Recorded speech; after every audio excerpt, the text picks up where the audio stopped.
महासमुंद में हुई बुजुर्ग की हत्या का खुलासा पुलिस ने कर दिया है। कलयुगी पुत्र ने ही पिता की हत्या कर शव बीच रास्ते में छोड़ दिया था। मृतक का गांव में किसी से कोई विवाद नहीं था। पुलिस को परिवार पर ही शक हुआ। पुलिस की पूछताछ में बेटे ने अपना गुनाह कबूल कर लिया। पुलिस ने बेटे को गिरफ्तार कर जेल भेज दिया है। गांव जीवतारा में किसी अज्ञात व्यक्ति ने रिखीराम साहू की हत्या कर दी थी। दूसरे दिन मामले की सूचना कोतवाली पुलिस को मिली। पुलिस ने हत्या का मामला दर्ज कर विवेचना में लिया था। प्रारंभिक पूछताछ में ही पुलिस को मृतक के परिवार पर ही शक था।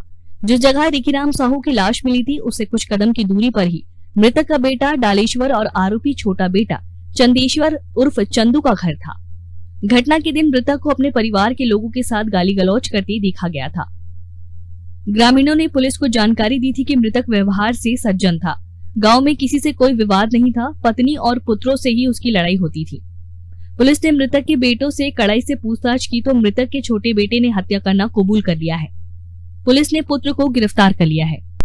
और मामले की जांच में पाया गया कि घटना की 24 की एक रात पहले 23 को लगभग 10-11 बजे मृतक जो है वह शराब के नशे में आकर अपने घर के बाहर, अपने बच्चों के घर के बाहर गाली गलौज कर रहा था।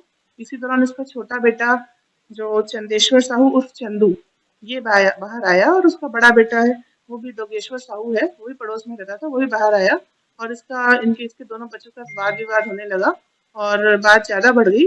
इसके बाद आवेश में आकर जो उसका छोटा बेटा है चंदू, ये घर से अंदर रॉड लेकर आया और रिखीराम साहू के सिर पे प्रहार किया जिससे कि इसकी मौके पर मौत हो गई थी। मृतक क्योंकि शराबी प्रवृत्ति का आदमी था और इसकी 2 बीवियां थी और दूसरी बीवी जो है इसके साथ रह नहीं रही थी, ये अलग एक घर बनाकर रह रहा था और कुछ जमीन संबंधी मामला भी सामने में आया है और कुछ 2 काठा जमीन थी जो मृतक पहले बो रहा था। उसके बाद इसका बेटा भी उस जमीन में कुछ फसल बो दिया था। इस बात को लेकर दोनों बेटा और बाप में वाद विवाद था और इस वाद विवाद का ही परिणाम है कि यह घटना हुई।